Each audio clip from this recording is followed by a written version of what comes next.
Okay, we have a coffee, we've got Miro, we've got everything we need to do this. So last night I finished Kingdom Come Deliverance. Amazing game. Fantastic experience, loved it, and decided I'd just do a little video about what I liked, what I didn't like, and some other thoughts that I had about it. Hope you enjoy. Please don't forget to like and subscribe, and stick around to the end of the video and we'll talk about what's next on my channel in terms of streaming. See you there. Okay, so we'll start off with the likes. First thing, and I think most people would agree with this, has got to be the story. The story is fantastic. I think the game took me about 30 to 40 hours to play through. That's not including the DLC. And the story was gripping, very grounded. Henry, the main character that you play as, was not some hero who was able to do everything and killed all the bad guys by himself. You very much do start off as this kind of peasant and work your way up. So the story was very grounded in realism, very historically accurately researched by all accounts. Feel like I've got bagel on my chin. Okay, so story fantastic, loved it. Atmosphere, the game felt like medieval times, apart from a few things which I'll come to later, but the atmosphere was fantastic. You actually feel like this is a slice of Bohemia, like it's a real place. It was amazing, loved that aspect of it. Graphics, a few people in the stream talked about how not only are the graphics in this game really good, but the art style is fantastic as well. It actually does complement. It's not just technically impressive, it's very well put together from an art design perspective. Progression, so you start off the game, Henry, the blacksmith's son. You've never held a sword before, you've never really held a bow before, you've never worn armor before. You're not very good at anything.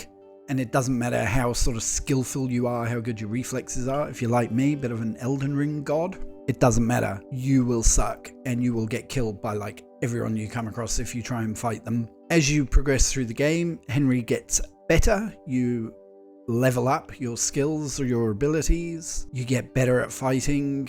You get better at defending yourself, etc., etc.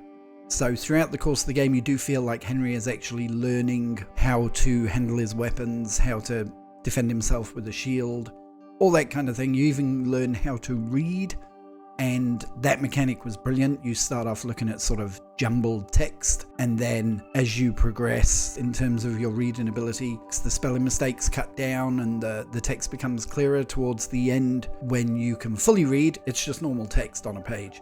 Love that mechanic, really cool. So you do feel as though you are progressing as you go through the game, and by the end of it, a group of enemies is not so terrifying. You can still die if you're not careful, but you can take on sort of 2 or 3 enemies at a time. I've heard other people say they've been able to take on bigger mobs than that. I struggled.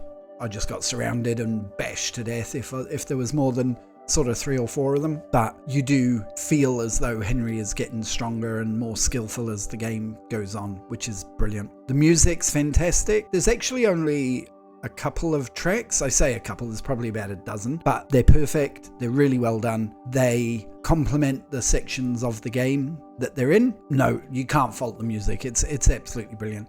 Meaningful choices was another thing that I noted down. So you get options throughout the game. There's 2 parts to this. You get options throughout the game of what you do and don't do, and that does have a meaningful impact on the narrative as you go through it. But the other aspect of meaningful choice is what kind of armor are you going to wear? What kind of weapon are you going to specialize in? What are you going to carry around with you? What kind of play style are you going to use? You can, by all accounts, do a completely pacifist run of this game where you don't kill anyone throughout the whole game. You can sort of do what I did. I leaned towards sort of becoming a soldier, a warrior, and being able to handle myself well in combat. But you can become a really sneaky version of Henry who goes around backstabbing and knocking people out and stealing their stuff, which one of my chatters was extremely keen for me to do. Frank, looking in your direction, I will do a playthrough like that, buddy. It does sound like lots of fun. Already mentioned progression, got that twice. Let's talk about the commitment to realism. I think there are a couple of exceptions to this commitment in the interests of it being a good video game, They've taken this slice of Bohemia and tried to represent it as accurately as possible. There's a codex, which I didn't really go into much on stream because it's huge, but I am going to read a lot of that off stream. They have clearly done an absolute ton of historical research. It's unbelievable. I've never seen a game sort of go to that level of detail when it comes to historical accuracy, apart from one thing, which I'll talk about a little bit later, but it's a small thing. The system for managing hunger, etc. You have to eat, you have to sleep. You don't really have to drink, but you have to eat and sleep, and different food has different sort of nourishment values. You can overeat and become sluggish because you're like me in real life and you've eaten too much food and you're like, brr. But it does have an impact on the game. When you're sneaking into an enemy camp at night and your stomach starts rumbling and Henry starts going, oh, I should probably eat something. It's really good, and it doesn't overshadow the core gameplay.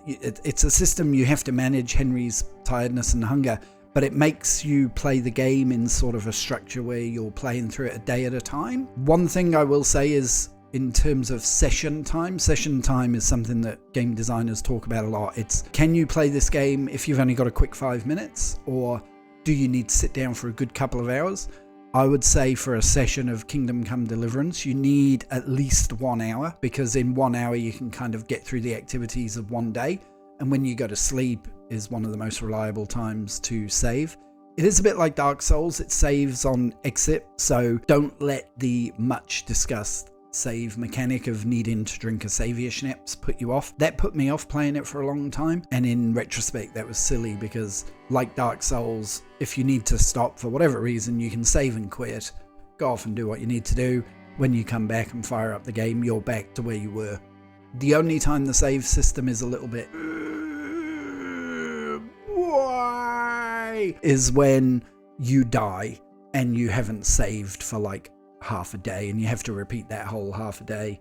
But that's often because you become overconfident and you get ambushed in the woods and killed, and yeah, it's pretty annoying, but it's kind of also your own fault. So you get bitten by that little quirk of the game once, and you don't normally fall for that one again. You learn your lesson. So overall, lots of positives with this game. Absolutely fantastic. Okay, called this section Could Be Better. These are nitpicks. There's nothing fundamentally bad about this game at all. It's an amazing RPG. These are nitpicks, so take all of this stuff in the way that it's meant, and it's my personal opinion. And if you don't agree, tell me why in the comments. Okay, so bugs. There are a couple of bugs. There was one occasion where I had to quit the game and come back into it because I went into the map, and when I tried to leave the map, it wouldn't let me go back into the game, and I had to quit. I lost about 10 minutes of progress. Nothing too serious. There was one that I found a little bit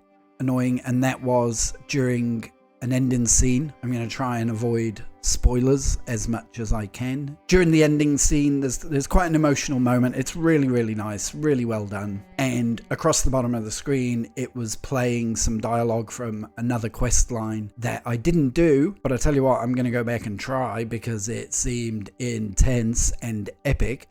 But the dialogue, only the subtitles, not the audio, was playing along the bottom. So the subtitles weren't matching the content, the video, and that was a bit annoying because it was right at the end of the game and it was a big emotional payoff. So that was probably the worst bug that I encountered. There's a couple of occasions where, and this was quite consistent, where the input in the inventory didn't register the button. You use the X button to kind of select, and you hold down the X button to do certain things. Same with the E button for food. And what I found was often the holding down the X button action worked fine, but the tapping the X button to do something action didn't always register, and so you'd end up sort of starting to hammer the X button and all of a sudden you're sending 5 things to your horse by accident. Not sure what the reason for that is, maybe a CryEngine issue, I don't know. It was a little bit annoying, a very minor inconvenience. As I said, these are all nitpicks. This one's going to get me in trouble. I'm so sorry. I'm so sorry. It is my personal opinion.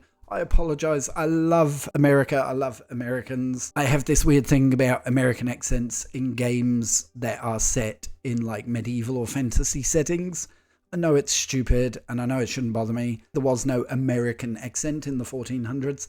I know that's stupid because there probably wasn't Scottish accents as they are today. English accents as they are today, etc., etc. But it is a very minor nitpick. I apologize. I love you, America. Potions. This is another controversial one, probably going to get me in a bit of trouble. But for a game that prides itself on historical accuracy, I found the potion system a bit of a mixed bag. I loved the alchemy mechanic. You have to gather the ingredients. You're at the alchemy station. You put the ingredients into the right medium. You boil it for the right amount of time. You let it cool, etc., etc. That mechanic was amazing. I just felt in a game that's sort of all about its historical accuracy, that mixing up a potion to give you more stamina or whatever, it just felt a tiny bit like out of place. But at the same time, I can see why they did it. It is, at the end of the day, a video game. They've gone for historical accuracy to a degree that's not going to spoil the game. In real life, how would you get more stamina? You'd have to go running. You'd have to do cardio. You don't want to have a cardio mechanic in your video game. So, well, probably not. Anyway, not in a game like this. So I get why they put the potion mechanic in there. Again, it just jarred a little bit on that historical accuracy side of things. My final nitpick, without going into spoilers, but there's a big reveal about halfway through the game. And I just felt like Henry took it way too well. And he adjusted to the new situation extremely quickly, and I think in real life you probably wouldn't react that well and that quickly. It would be a WTF moment for quite a while. I guess in medieval times life was tough. We get over some deaths of characters we are close to extremely quickly, and probably in medieval times you probably had to, because like everyone died all the time really quickly. That's probably quite realistic, but Henry's reaction to his news, I just felt like he adapted to that like way too quickly. I don't want to focus anymore on nitpicks. Like I say, they are nitpicks. They're not negatives. They're not cons. They're not things that are not good about the game. They're just my little nitpicks. Sorry again, Americans. I'm so sorry. And my final thoughts. Kingdom Come Deliverance is an absolute banger of a game. 10 out of 10. I absolutely loved it. It's gone straight into my top 10 video games of all time. I can see myself playing through it a couple of times quite easily, doing different styles of playthrough. Really loved it. Very, very unique. I, towards the end, was thinking, I want more of this. And Kingdom Come Deliverance 2 is not out until February 2025. And I was thinking, what am I going to play in the meantime? And there's just nothing. There's nothing like this.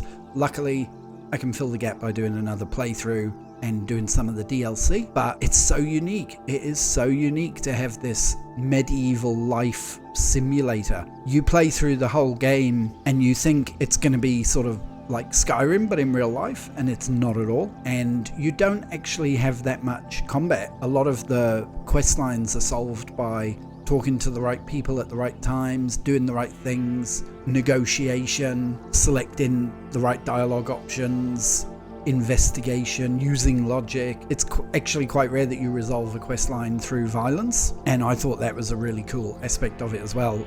The fact that you're not just walking around, it's not a medieval combat simulator, it's a medieval life simulator, and I found that really, really unique and really, really excellent. Overall, I regret waiting 5 years or whatever it's been since it came out to play it. If you haven't played it yet, I highly recommend you do. Fantastic game, one of the best RPGs I've ever played. What's next on the stream? We're doing the Dead Space remake for Halloween. Very excited about it. Can't wait to try that. I do have a habit of jumping out of my skin on scary games, so that should be quite amusing. We're also going to jump back into Space Marine 2 at some point. I've got a lot of progression to do with my character in the operations mode, and we want to have a look at the new operation and the new 4K texture pack and see how much that melts my PC. Should make an already amazing game look even better. Can't wait to try that out. There's two other games that I'm also looking forward to. One is called Mandragora, which is a side-scrolling Souls-like Metroidvania. I've done a video about that on my channel already. It looks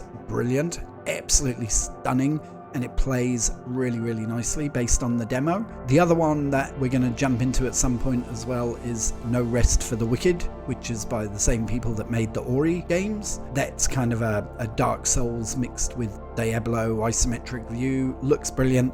So that's what's coming up next on the channel. Thank you so much to everyone who supported me through Kingdom Come Deliverance. I got some of my highest views and concurrent view accounts I've ever had while streaming consistently. You all clearly loved Kingdom Come Deliverance. So did I. Can't wait for February to play the sequel. Much love. See you next time. Bye bye.